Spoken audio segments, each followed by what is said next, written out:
የባሏ ሹፌር መኪና ውስጥ እያስገባት በድንገት ሳታስበው ከንፈሯን ግጥም አድርጎ ይስምላታል። ከዛ እሷም ዞር በል አንተ ደደብ ስትለው እሱም ቀበቶውን አስሮላት ተመቸሽ ይላትና በሩን ይዘጋል። ከዛ የእሷ ባል ሲመጣ እሱንም ከፍቶ ያስገባዋል። ሁሉም ነገር ሰላም ነው ሲላት እሷም በመደንገጥ አው ሰላም ነው ትለውና ከንፈሯን ስትነካካ ምን ሆነሽ ነው ሲላት አይ ምንም አይደለም ትለዋለች። ለሹፌሩ መኪናውን እንዲያስነሳው ይነግረዋል። ሹፌሩ መኪናውን አስነስቶ መሄድ ይጀምራሉ። እነሱም እንደ ባልና ሚስት ባህል እየተጨቃጨቁ ይሄዳሉ። ሹፌሩም በእሷ ሻፍዶ በመስታወት እያያት ይጓዛሉ። ከዛ ማታ ላይ እሷ ለስራ ተዘጋጅታ ስትመጣ ነገር ግን ባልየው ጠዋ ያለ እንቅልፍ ተኝቶ ይጠብቃታል። እሷም የኔ ውድ እያለች ስትጠራው እሱ ተኝቶ ያንኮራፋል። በንዴት ለኔ ጭራሽ ግድ የለህም ዝም ብለህ ትተኛለህ ምን አግኝተህ ነው እኔን የሰለችህኝ እያለች በንዴት ታማርራለች። ከዛ ያ ሹፌር ቀጥ ብሎ ወደሷ ይመጣል። እሷም ደንግጣ ባሏን እያየች ተው ትለዋለች። እሱም ሳይሰማት ከንፈሯን ምጥጥ ያደርግላታል። ከዛ ስሜት ውስጥ አስገብቷት ምናምን ስትነቃ በህልሟ ነው። ባልዮም ደንግጦ ምንድነው ብሎ ይነቃል። እሷም ምንም አይደለም ትለዋለች። ከዛ ጠዋት ላይ ባልየው ሊወጣ ልብስ እየለባበሰ እሷ መጣ ስታቅፈው እሱም ካለ ምክንያት ዝም ብሎ ይጮህባታል።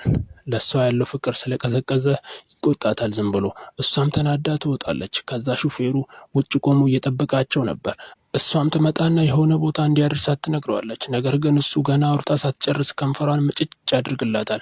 እሷም ተናዳ አንተ ሰውዬ ምን ሆንክ በጣም ያበዛዋል መሰለህ ምንድነው ችግር ትለዋለች። ባለትዳር መሆኔን ረሳሁ ስትለው ነገር ግን እሱ ዝም ብሎ የሚሰማት ምክንያት ነበረው። ከባሏ ጋር ጥሩ ሁኔታ ላይ ያልሆኑበትን ምክንያት እሱ ብቻ ነው የሚያውቀው። እሱም መናገር ይጀምራል። አንቺ ስለባልሽ ብዙ የማታውቂው ነገር አለ ሲላት እሷም ደንግጣ ምንድነው ትለዋለች። እንዲህ ብዬ ብነግርሽ አታምኝም ስለዚህ በአይንሽ ነው የማሳይሽ ይላታል። እሷ የምታወራው ነገር አልገባኝም ዞር በልልኝ ብላው ልትሄድ ስትል አስቆሟት እንድታምነው ይነግራታል። እሷም ላለመቀበል ትጨቃጨቃለች። እሱም በግድ እንድታምነው አድርጓት ከኋላ በሩን ከፍቶ ግቢ ይላታል። አንተ ሰውዬ አብደሃል እንዴ ስትለው ዝም ብለሽ ግቢ በቃ አልኩሽ ይላታል። እሷም ገብታ በሩን ሲዘጋው ባልዮም ሻንጣውን እየጎተተ ይመጣል። እንካ ሻንጣውን አስገባው ብሎ ይሰጠዋል። እሱም ተቀብሎ ፊት ለፊት ራሱ ጋር ያስቀምጠዋል። እሱም ወደሚፈልገው ቦታ ንዳው ይለዋል። ማለትም ወደ ቅምጡ ጋር። ሹፌሩም እየነዳ ማውራት ይጀምራል። ሊያወጣጣው ስለሚስቱ ያስወራዋል። እንዴት ነው ሁሌ ሚስትህን ጥለህ ሌላ ሴት ጋር የምትሄደው ብሎ ይጠይቀዋል። እሱም ስለሚስቱ መጥፎ ሐሜት ማውራት ይጀምራል። እሷ ከኋላውና ተደብቃ ትሰማዋለች። እሷ እኮ ምንም አትረባም ለሷ ብዬ እንጂ እስካሁን የቆየሁት ምንም አትመቸኝም ለኔ እያለ ያወራል። ሚስትየው ሰምታ በጣም ትናደዳለች። አንተ ማትረባ ተጫወትክብኝ ትላለች። አሁንም ስለሷ ዝም ብሎ ማውራቱን ሲቀጥል እሷም አላስችል ብሏት ትወጣና አንተ ማትረባ ሰምቼሃለሁ ስትለው ከየት መጣሽ ብሎ ይደነግጣል። ከየትም ልምጣ ስራህን ደርሼብሃለሁ ይሄ ሁሉ አመት ተጫወትክብኝ ስትለው እሱም ኧረ እያለ ሊያስተባብል ይሞክራል። ዝም በል በቃ አሁን መኪናውን አቁመው ትላለች ለሹፌሩ። ከዛ ሁሉም ከመኪናው ይወርዳሉ። በጣም ተናዳ ትወርዳለች። ባልዮም እንደሰማሽው አይደለም እኔ ለቀልድ ነው ያወራሁት ይላታል። በቃ አብቅቷል እኔ ነኝ ያልገባኝ እስካሁን አንተ በሁኔታ ስታስረዳኝ ትለዋለች። እሱም የኔ ፍቅር እንደዛ አይደለም ቆይ ተረጅ ይላታል። ምንድነው ምረዳክ እሱን ስሰማው እስኪ አንተም ተረዳኝ ያናደል አይደል ትለዋለች።